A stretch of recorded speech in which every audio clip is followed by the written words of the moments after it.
ख्वाजा निजामुद्दीन साहब के बारे में एक बड़ा अच्छा किस्सा है कि वो उनसे उनके बादशाह ने कहा कि तुम आकर के मेरे सामने झुको, कुर्नी साथ करो। उनका नहीं, मैं आपके सामने नहीं झुकने वाला, आप कौन होते हैं? बहुत नाराज होगा। उसने कहा कि अगर 3 दिन के अंदर आप मेरे आके आपने अगर सर नहीं झुकाया तो मैं आपकी गर्दन कटवा दूं। उनका कटवा दूं मैं, क्योंकि आप कोई बड़े साधु संत नहीं जो आपके सामने मैं झुकूं। तो उन्होंने आकर के बड़ा हंगामा मचाया कि 3 दिन बाद जाकर के इस आदमी की गर्दन काट। जिस दिन उनकी गर्दन काटने वाले थे उसी रात इसी बादशाह की गर्दन कट गई, कैसे पता नहीं। अगर ऐसे इतिहास में न होता तो जो बड़े बड़े साधु संत हो गए, जो बड़े बड़े धर्मवीर हो गए, वो खत्म हो जाते। क्योंकि राष्ट्रीय प्रवृत्तियां इतनी ज्यादा बलवती है, इतनी हिंसक है और इतनी व्यापक है कि वो इन लोगों को तो खत्म कर ही देते। किंतु उनके पीछे परमात्मा है, और परमात्मा जो है वो एक तरफ हनुमान और दूसरे तरफ गणेश, ये 2 शक्तियां मिलकर के बना। वो संरक्षक है, वो संभालता है।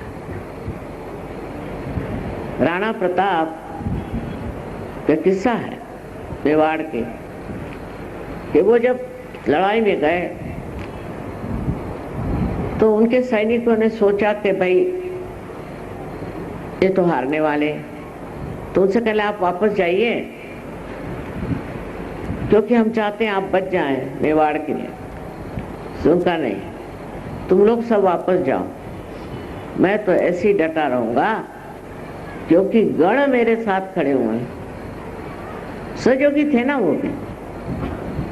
आपको जाना तो आप लोग जाइए, मैं तो ऐसे ही डट के खड़ा रहूंगा, क्योंकि गण मेरे साथ। बस एक समझ लीजिए कि आपके आगे पीछे हर तरह के संरक्षण।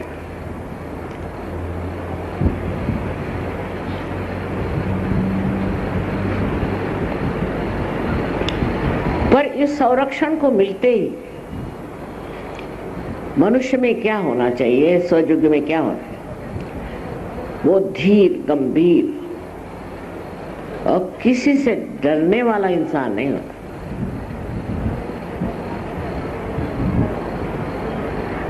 वो किसी से भागता नहीं, जम जाता है उस जगह, और जो कुछ दुष्ट आदमी है उसके सामने डट जाता है।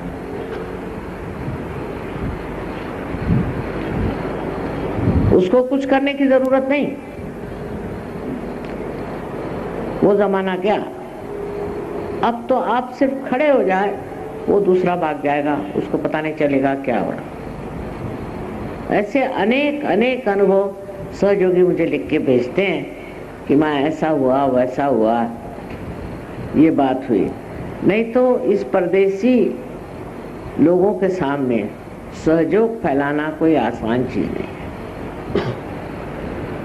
और मुसलमानों में भी जब आप सहयोग फैलने लग गया तो इससे आप समझ सकते हैं कि दैवी शक्ति जो प्रेम की शक्ति है उसके अंदर कितनी ताकत है और उससे कितने कार्य हो सकते हैं। पर इसका मतलब नहीं कि आप हनुमान जी के नाम पर कोई बड़ी उत्पीड़न तैयार करें, ये इसका बिल्कुल मतलब। जैसे आजकल बने हुए हैं, हनुमान जी का नाम ले लो, गणेश जी का नाम ले लो, और नहीं तो महादेव जी का नाम ले लो, और ऐसी ऐसी संस्थाएं बनाओ। कोई संस्था बनाने की जरूरत नहीं, आप स्वयं ही एक संस्था है। न तो आपको कोई छू सकता है और न तो कोई आपको नष्ट कर सकता है। एक अपने को समझने की बात है, जो कि सब शास्त्रों में कहा है कि आत्म साक्षात्कार का मतलब है अपने को जानना। अपने को जानना माने क्या? जानने का मतलब है ये जानिए कि आपके आगे पीछे कौन कौन खड़ा है, कौन कौन आपका रक्षक है, और जो आपको लोगों से प्यार है और दुलार है, और जो लोगों के प्रति जो हर समय ये सोचते कि इनको मैं किस तरह से खुश करूंगा। जैसे कल चोखा में आने का था कि सारे संसार को मैं सुखी करूंगा, सबको मैं आनंद से भर दूंगा। ये जो भावना आपके अंदर आती है उसमें सोचना चाहिए कि आपका कोई भी बिगाड़ने वाला नहीं बैठा हुआ। हिम्मत नहीं, कोई नहीं बिगाड़ेगा आपको, और उसके लिए आपको कुछ करना नहीं है। उसके लिए आपको कोई तलवार रखने की जरूरत, गदा रखने की जरूरत है, वो तो सब है ही, वो पहले ही से बन बुन के आए हुए हैं और वो आप में समाये हुए हैं। आपको जरूरत ही नहीं है कि आप अपने को बलिष्ठ बनाएं, आप हैं। एक चाइनीज किस्सा है बहुत मजेदार कि उनके यहाँ मुर्गों की लड़ाई होती है। तो जब मुर्गों की लड़ाई होती है तो उसमें यह हो गया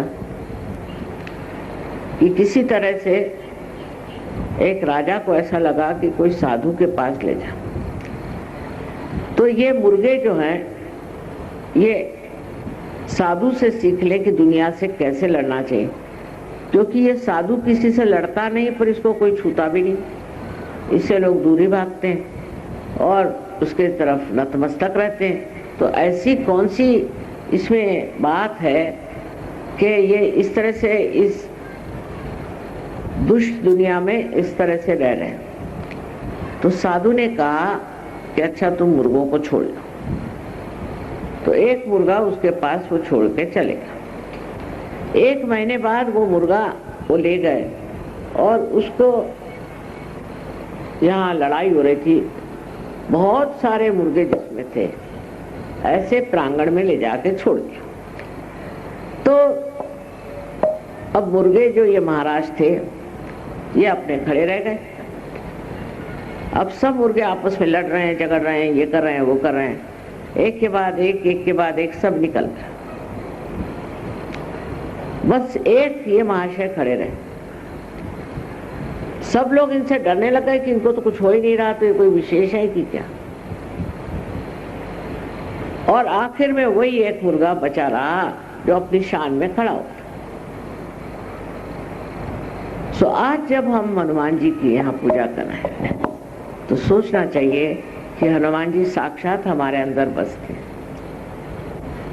वो हमारे राइट साइड में,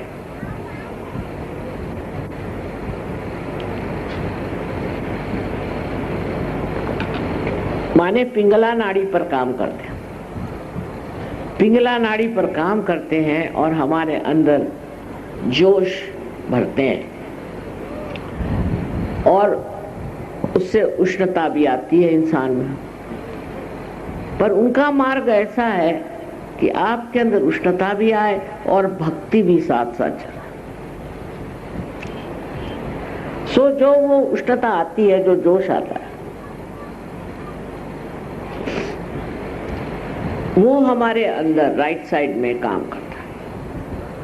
और जब हम हनुमान जी की संतुलन शक्ति को प्राप्त नहीं करते हैं तो हमारे यहाँ अनेक बीमारियां आ जाती हैं। जैसे लिवर की बीमारी है, अस्थमा की बीमारी है, और